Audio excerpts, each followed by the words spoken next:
Mesdames, Messieurs, bonjour et bienvenue sur notre chaîne YouTube. Ici nous vous donnons la clé, alors si vous êtes nouveau, abonnez-vous et cliquez sur la cloche de notification pour ne plus rien manquer. Cela fait, on peut commencer. 46 militaires ivoiriens emprisonnés, Bamako recadre les intervenants dans le dossier. Les autorités maliennes restent fermes dans le dossier des militaires ivoiriens qu'elles détiennent. Selon elles, la voie diplomatique reste privilégiée. Cependant, il faut de l'impartialité dans les différentes interventions. Elles sont d'accord pour une solution diplomatique, mais pas avec des interventions partiales de l'extérieur. Dans l'affaire des 46 soldats ivoiriens, encore en détention, les autorités maliennes insistent sur l'impartialité des intervenants. Devant le Conseil de sécurité de l'ONU, le mardi 18 octobre 2022, Abdoulaye Diop, le ministre des Affaires étrangères, l'a signifié. C'est surtout cela qui est attendu de nos partenaires, mais c'est surtout ce qui est attendu des Nations Unies, a indiqué le ministre malien.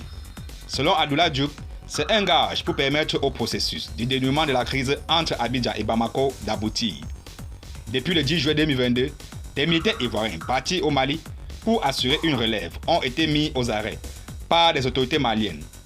Bamako les accuse de mercenariat, tandis qu'Abidjan parle de soldats envoyés dans un cadre réglementaire.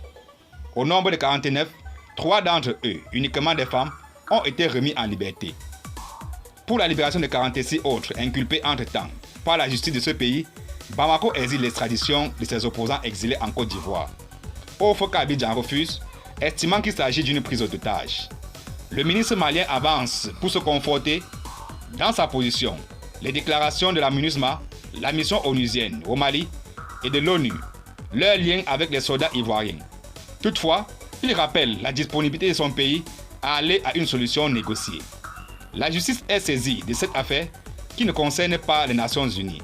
Et malgré les dysfonctionnements et les manquements qui ont été reconnus à la fois par les Nations Unies et la Côte d'Ivoire, le gouvernement du Mali s'est toujours dit ouvert à une solution politique, une solution diplomatique, notamment à travers la médiation du président de la République togolaise, dans l'esprit des relations fraternelles et de bon voisinage qui ont toujours caractérisé les relations entre la Côte d'Ivoire et le Mali.